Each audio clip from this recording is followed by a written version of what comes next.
Okay, so the climate control. To most people, this is probably a big deal because they want to know how the climate control works, how it's interfaced, and there is basically two ways that you can do that. It's through one is through the physical buttons, or the other way is through the actual app. Now, you can't really turn on the climate control until you start adjusting the fan speeds, unless you hit like auto, then it'll turn on also. And I think if you also do like, yeah, this will turn on. If you hit the front, excuse me, the defroster, that'll turn it on also. So obviously, you know that you can adjust all your fan speeds, your temperatures from the on-screen app. But uh, I would venture to say that most people don't know, if any know, that there's actually two versions of the climate control display. There's this, um, and there is actually an overlay. Oh, real quick, while I'm here, if if you prefer the actual interfaceable app, if you go to original, if you go to settings, I like going to settings here, but you can also go to car settings here, whatever you wanted to do. But if you go to original, you can see you have 8 seconds, 6 seconds, and 4 seconds, and close for how long your on-screen display stays up. I prefer 8 seconds. If you select close, I figured that it was just going to stay on until you close it, but that's not the case. It actually goes off. So I just like keeping it on 8 seconds. So the temp norm, if you go to the temp norm under original, that allows you to select Celsius or Fahrenheit. Obviously, I'm in a imperial system, so I'll select Fahrenheit. Now, some of you have an issue with either this display not showing like your side buttons, and you can't really control your climate control through this app for some reason. Whether the app wasn't installed right or what have you. And I'll get to that in just a moment because I kind of figured it out. But before I do that, there's actually, if you don't have control over this, you can, you have access to an overlay that it will show what your climate control is doing, but you just can't interface with it. So if you go to settings again, I like going here, settings, and go to factory. 1, 2, 3, 4, 5, 6 is the code. Confirm. It gives you more comprehensive settings. Go to configure info, and if you scroll down a little bit, you'll see air control. If you turn that off, it actually gives you an overlay. You can't interface it, like I said, but at least it gives you something to look at while you're adjusting your climate control. So that's what it looks like. I can't do anything with it, but at least it shows me what my climate control is doing. And I kind of actually like this better than the climate control app, the one that where you can interface with it. Most people probably like the touchscreen stuff. I'm not really fond of the touchscreen stuff. I have a proclivity to physical buttons. That's just me. So as you can see, it shows me everything I need to do. It tells me AC's on, auto shows up, shows me adjusting temperatures, dual. It shows me everything I need, and I prefer that. So if this is what you prefer also, then I mean, go ahead and turn that air control off. But if you don't even have that, here's a way to get around that. This might fix your issue if you're having an issue with. Oh, and also, when I turn that air control setting off, look, I no longer have the fan app.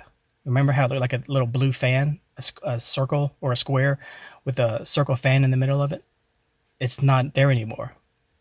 So what had happened before with me is that I was actually updating my software on the radio. And while I was driving around, I accidentally pressed one of these climate control buttons while it was updating, which says that you're not supposed to do that. So when I did that, my fan control app, my climate control app disappeared like it's not showing here.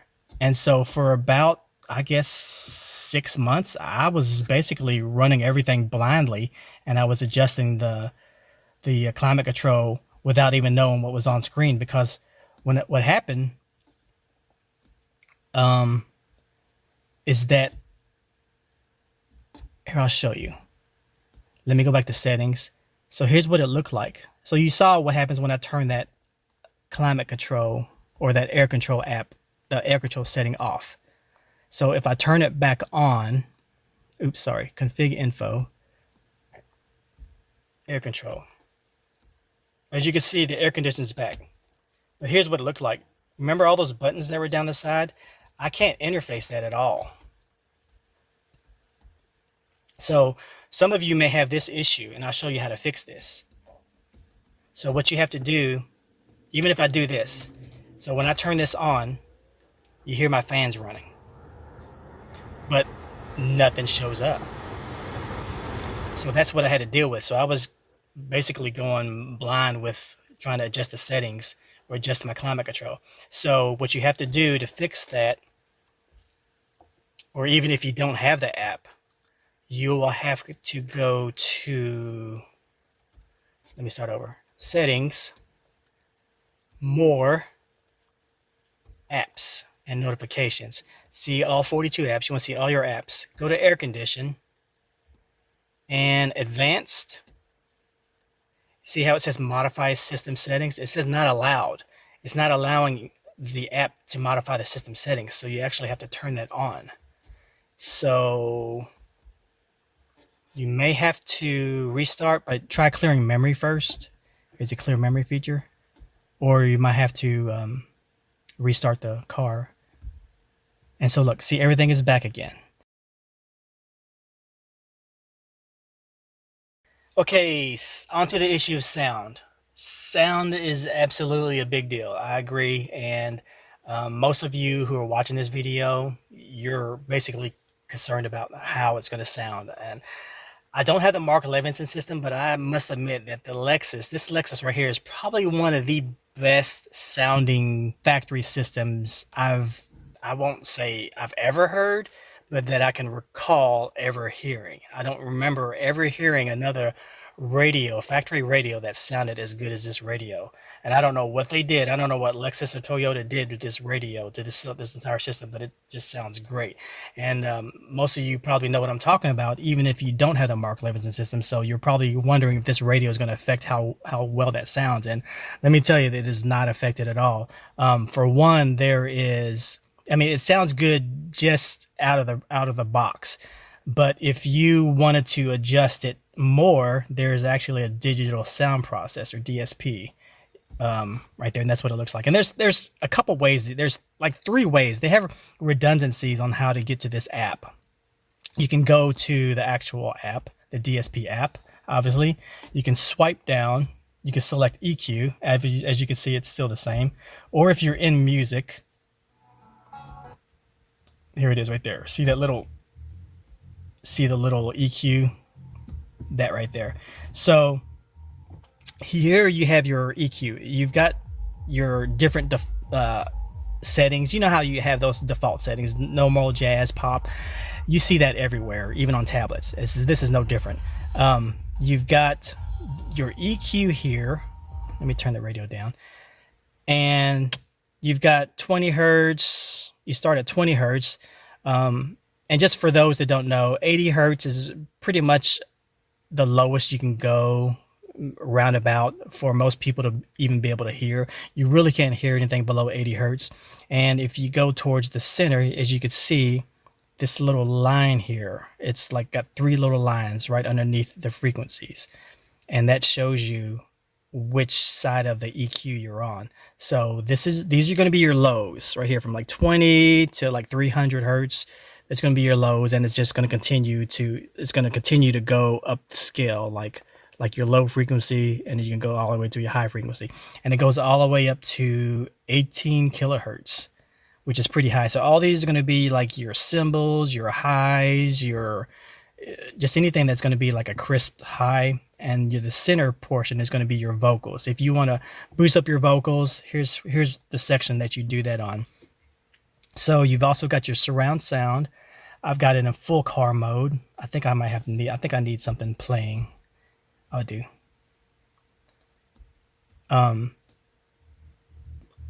You can select where you want the sound to be centered. So if I select driver, the sound is supposed to be staged for the driver. This is going to be staged for the passenger. Obviously, it's going to be for the rear passengers. Oh, that's for the center. So if anybody's sitting in the center. So I like keeping it on full car mode. It just sounds more full.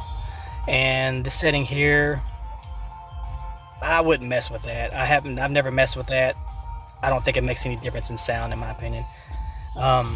You've got bass boost. So this is where you would boost your gain. I've never gotten above 3, and sometimes on some songs at level 3 bass boost for both front and rear, it's pretty bassy, and it's almost like I gotta turn this bass down. So 12 would be, to me, just kind of unfathomable, but that's, your mileage may vary. And you also have where you can adjust the bass boost frequency, the bass gain frequency. I like around 80 hertz. Can you touch that? No, you gotta literally scroll it. You've got zones. This is where if you wanted to have it specifically at a certain spot. I don't know why. It's not like you would be sitting on the ground or anything, or it's not like you'd be sitting up there. So I guess that setting is just there.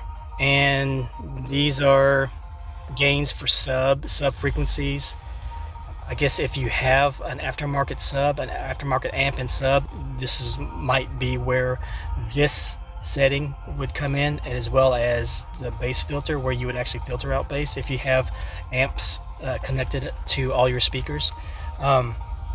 So that's the sound. There's also another EQ that not really an EQ, but there is more sound settings in the Original Car app. Like if I go to Original Car app, this is where the Original Car app is where you listen to. This is the AM and FM I was talking about in my other video, in my install video. As you can see, I'm FM2. If I hit, what do I need to press? Source. Or no, I need to go to band. Where's my? Oh, here it is, down here. AM, FM. So as you can see, AM, FM1, FM2. The only bad thing, let me adjust this again. The only bad thing about this is, to me, is like the factory radio. This is the aftermarket radio. Oh, and by the way, if you select that Original Car app, like I selected right here, this Original Car app, the only way to get out of it is if you press the back button. As you can see, I tried to switch to this app here, the radio app, and you see it keeps going back to it. It won't let me out of it. So the only way you can get out of that, if you're listening to the factory, I would call this the factory radio, or CD, or your iPod, or anything that's auxiliary that might be connected to that. The only way to get out of that is by pressing the back button. That's the only way it would go away, and then you would swipe it away. But if you didn't, it would just keep coming back. So the Original Car app, you've got your CD, and obviously my entire, I've got the 6-disc in-dash CD changer. It's kind of a tongue twister. And you can see everything works. I can select it I can change my disc by pressing this button here, or touching these up here. And obviously this is your forward track, back track. I think these, or maybe these are right here. They could be fast forward, I'm not really sure. This is going to be your repeat the entire CD, or repeat the song, or vice versa. I'm not really sure. I've never really messed with them. Obviously, we don't listen to CDs very much often. And this is the Seek Track works. And obviously, I'm not monetized since my channel's so small. I don't care to be monetized, so I don't care if I get copyright. So the FM, for some reason, it doesn't go. It's only like half the frequencies. The FM bands only go like halfway up the frequency. Like I can't get up to the higher levels of the radio stations in my area because it just stops short. So yours may be different, but that's just the way this particular app is. That's the reason why I prefer this app, the aftermarket radio app. This is the one I was talking about that had 2 FM bands, but 18 channels. 18 channels. Oh my. But original car app. And so this is your CD. This is where you would listen to your iPod. And this is that other setting. I would not adjust any of this because it's really wonky. Great radio, without a doubt. I would buy it all over again, but some of the settings on this radio are very wonky. Some of the software settings, some of the software itself is very wonky. The user interface is really wonky on certain things, but I mean, it's not a deal breaker at all to me. It's just it's just a lot you have to deal with. It's almost like they took like this software, this user interface, and they tried to apply it across all different brands and models of vehicles. Okay, so my 20 minutes have if you don't know your Lexus 2IS, I don't know if the 3IS is the same. It turns off if you have an accessory mode. It turns off after about 20 minutes. So that way your battery doesn't go dead. Speaking of battery, I like how this radio has to where you can see the voltage of your battery. That's really cool. So, like I said, I wouldn't mess with any of these settings right here. Very wonky. And so I don't know a tape deck. I don't know what that is. I really don't. And I mean, like I said, some settings are just redundant or they're just irrelevant. So there's the sound. I enjoy the sound. Great sound. My wife gets in there, and I've got one of those amplified subwoofers in her FX35, and she loves the sound of this Lexus, above and beyond what her system sounds like. Not that her system is bad, it's just this Lexus system just sounds so good, and I definitely recommend getting this radio if you're into sound, or at very least if you're hesitant to get the radio because you don't know how it's going to sound. I don't think you're going to have any issue at all. Okay, Apple CarPlay and Android Auto. This is a feature that most people want nowadays on any kind of screen radio, and I understand. I did not use this for maybe like the first year of having this radio, and now that I use it, I use it every time I get in the vehicle. So I cannot speak on Apple CarPlay because I don't have an iPhone. We don't have iPhones. We're not fans of iPhones. Not that they're bad. We just have a preference for Android. But the T-Link 5 app is how you access both of those. Obviously, you can't, or I'm not going to be able to show it connected because my phone, I'm using it to record.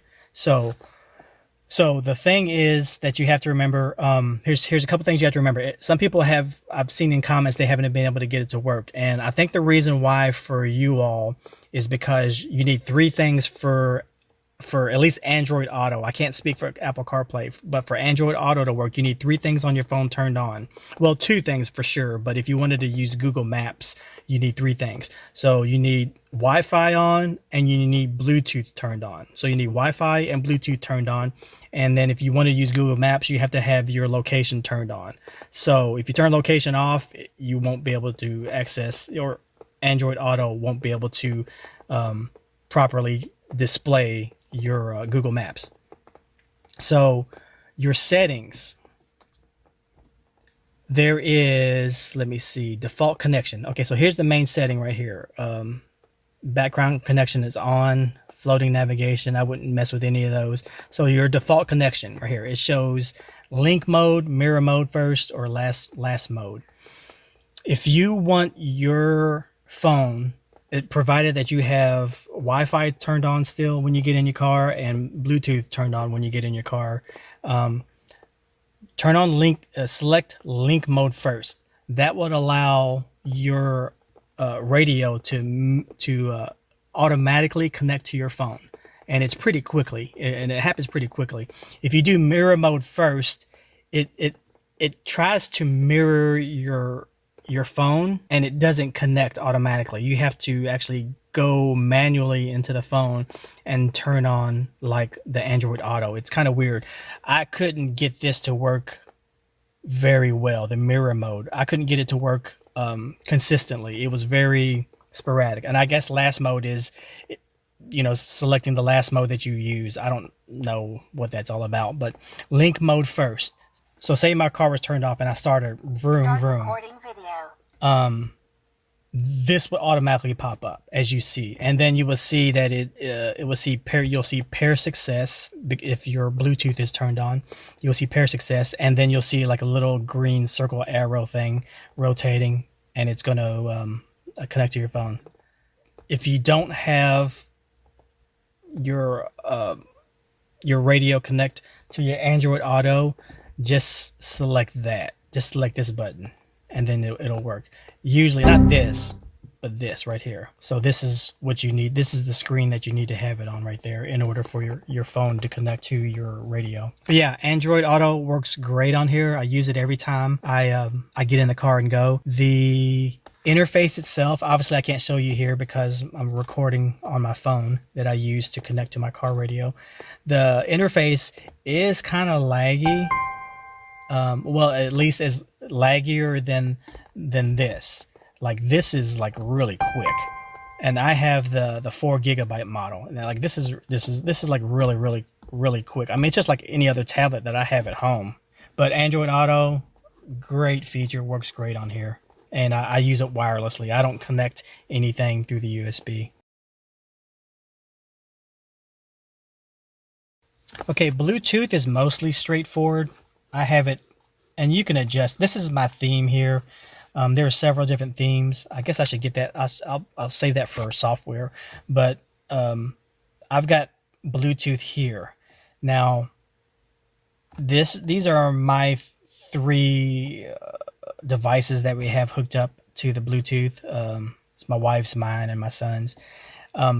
If you want to listen to Bluetooth music that's on your phone, you have to select this. Obviously, I can't press it because I'm not listening to anything, and my phone's not connected to my radio right now. But in order to listen to your Bluetooth, anything Bluetooth on your phone, any kind of Bluetooth device, you have to select this right here. And it's like a little headphone around a Bluetooth. But this is where you select. Sometimes you might have to actually select the phone that you want to be connected to Bluetooth. Sometimes you might have to do that. Sometimes it'll connect automatically. It just depends. I don't know. Sometimes it doesn't seem that it's consistent, but other times, or most times, it does. So there's that. This is like Bluetooth settings. So I've never really adjusted anything on here because I've never been able to. Like if I do this, I think I changed the name to Lexus IS250. You can change it to whatever you want to, I think. Yeah, you can change it to whatever you want to. So there's that. So Bluetooth's pretty straightforward, not much to it. So some of you may be old school like me and you still have an iPod or an MP3 player. If you wanted to listen to that, you would have to go to Original Car, swipe up, Original Car, and the third button, it looks like a battery to me, but I guess that could be representative of an MP3 player. So you have to select that, and it goes to auxiliary. That's how you listen. That's how I listen to my iPod. And it connects. Let me see if I can show this real quick.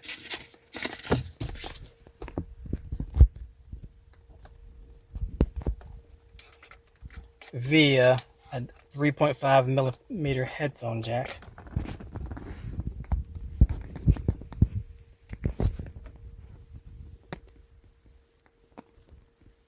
Right there. So that's how I listen to my iPod. And let me see if I can get it. There we go. Doesn't show anything on the screen. Not really necessary because you're going to be looking at this anyway. I did like the old Lexus interface, even though it's kind of kind of slow and kind of archaic. I liked how I could change and listen to all the songs on my iPod through the radio. I didn't have to touch my iPod at all, so that was kind of neat. But this works too. So that's how you listen to your iPod or MP3 player. USB drive. In order to transfer any kind of files from that, my USB connectors are here. It's just easier for me. I know that kind of looks weird just sitting out there. Those are my notes. Just looks weird sitting out there, but it works for me. I used to, like I said, I used to manage a car stereo shop. I don't know if I said that earlier, but I didn't want to have to deal with running wires and drilling through anything here, or running through here and drilling through the console, or reaching over through the glove box. I didn't want to have to deal with any of that stuff. So I just have it sitting here. If I wanted to, I could just shove them in there, all the way in there if I wanted to, but I like where they are and it doesn't really bother me. It may bother some of you, but your mileage may vary. But in order to transfer the files, let me insert a flash drive, or the flash drive. And I don't know which one's which. I know one's for Apple, one's for Android. Go to File Manager. Okay, so you would have to go to USB disk. And so these are all the files that are on. So I'll tell you what, let me delete some songs, and I'll show you how to transfer them. Music. So these songs here, I'm going to delete these. These are songs my son made on a program called FL Studio. So USB disk. So this is the flash drive. This is where it says flash. This is actually the radio. This is the SSD on the radio, the solid state drive on the radio. I'm going to go to here, select all those, and this is copy or cut. I don't want to take anything off the drive, so I'll copy it. Go to flash, and this is only if you want to do music, and this will be the paste. As you see, I copied all those songs from my flash drive to the radio. So now when I go here to music, actually that's not really, music is whatever was last playing, but that's this right here.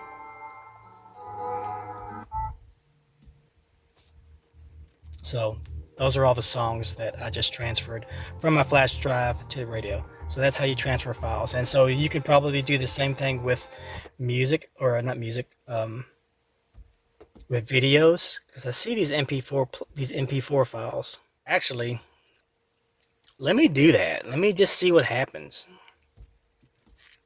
I want to see. I've never done this before, so I don't know where it's going to go. I need to go back up a level, don't I? No, I don't.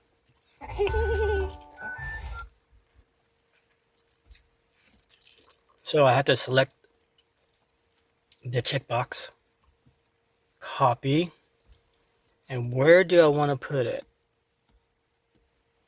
Movies. Paste. What? You're kidding me.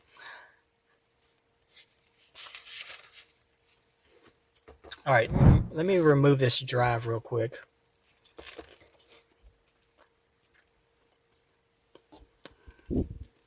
No, just pop it out. Oh, here we go. Eject. Here we go. All right, so I guess if I wanted to watch a movie, so say I'm just getting in the car, it's like, hey, I want to watch a movie. I guess I have to go to File Manager.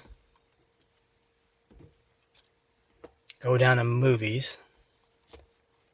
Select that. Okay, so there you go. So that is on my radio. So if you have,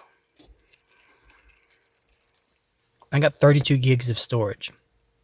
So you could probably put maybe I guess 2 or 3 gigs for each movie. You know, you could probably put good at least 6 or 7 movies on there.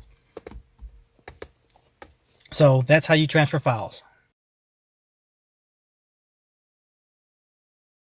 So on the backup camera, when I bought my radio, the listing said that it was supposed to come with the camera, but it actually did not. So I had to contact the seller and say that it did not come with the camera. So they actually reimbursed me like $16 or $18.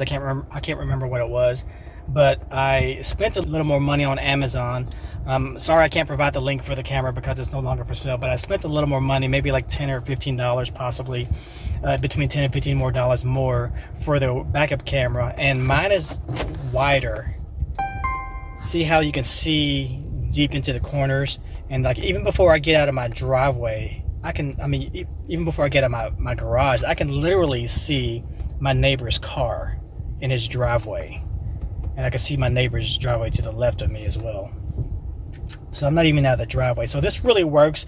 If you can deal with the fisheye view, I recommend this camera, because if you're backing out of a driveway, you can see the traffic coming down the street.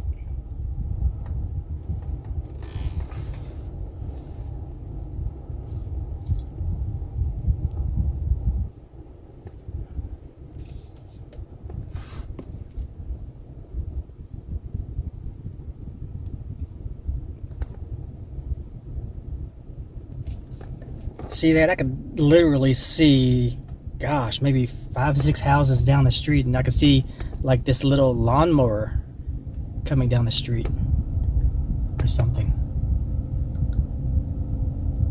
So what had happened is that in the reverse, if I go to settings and reverse, this setting here looked, or was on default by default was on PAL, and what had happened is this is what it looked like. Now, would you not think that that's broke? Like, you would be thinking either my radio's broken or my camera's broken. So I looked all over YouTube and all that kind of information online. I couldn't find anything, and so I just started messing around with the settings, and I found this, and just for the heck of it, I switched it to NTSC, and it fixed it. So if you're having an issue with your camera looking like that, that's the only setting that you need to change right there. None of these other settings I've really messed with. I don't know why you would want to turn your mirror image upside down. Reversing radar, I'm not really sure what that is. Let's see what that is. So I think this might be for if you have like the radar sensors, like the backup sensors, like the proximity sensors in your bumpers. I think that's what that's probably for, because nothing changed there. So let me just go turn it off. So reversing trajectory. So that got rid of that big square, and I like the bigger square because it gave me like a little buffer. Turn off my air conditioner again. So I liked the reversing trajectory.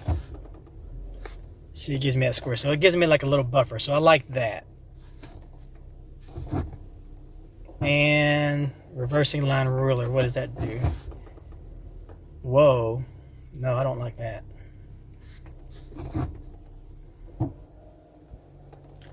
Stern normal power supply, I don't know what that is. System reversing. I guess that means that if you have this prohibit reversing, your backup camera won't come on. And I think that's if you just have, I think you can use this system to just install a camera just to have a camera and not use it for reverse. So like I said, NTSC is your proper setting for your camera, your backup camera. A stern, I guess this is how long it stays on. I don't know what that is. I guess it stays on until I'm out of reverse. Let me check. I'm just curious. So I'm in reverse. Front camera. That's odd.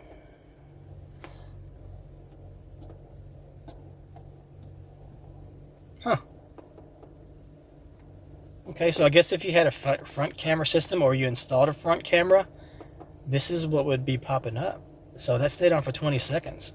So close means, I guess it just means off. Well, so there you go. So reversing volume control. I think we already touched that. So that's your backup camera settings, and obviously you saw me upload a backup camera install. So that's the settings for that. The main thing about software updates that you have to remember is that if you're going to be updating your software, you'll want to make sure your car does not turn off in the middle of it installing the software. So that means you may have to drive the vehicle around while the software is installing, because if it turns off in the middle of installing, it may or may not brick the device, because I'm well versed in ROMing or installing custom ROMs on Android devices. That's the reason why I prefer Android. And I know that if the tablet or phone turned off in the middle of that ROM installing, that it could brick the device, which means it pretty much means it just renders the device like a brick, unusable. So in order to go to software updates, you have to go to obviously settings, and then go to about, and then scroll down, and it says detection update. Now you'll have to have your Wi-Fi turned on. You have to select your Wi-Fi. MCU upgrade never did anything for me, so you had to go to system upgrade. So I haven't checked it in a while, so this is probably going to be new for both. Okay, so let me see, current version is the latest version, so I don't have any software that needs to be updated. And also, don't forget about your software updates for your apps. If you go to the Google Play Store, you will have to go to select that little button up there, or your icon, manage apps.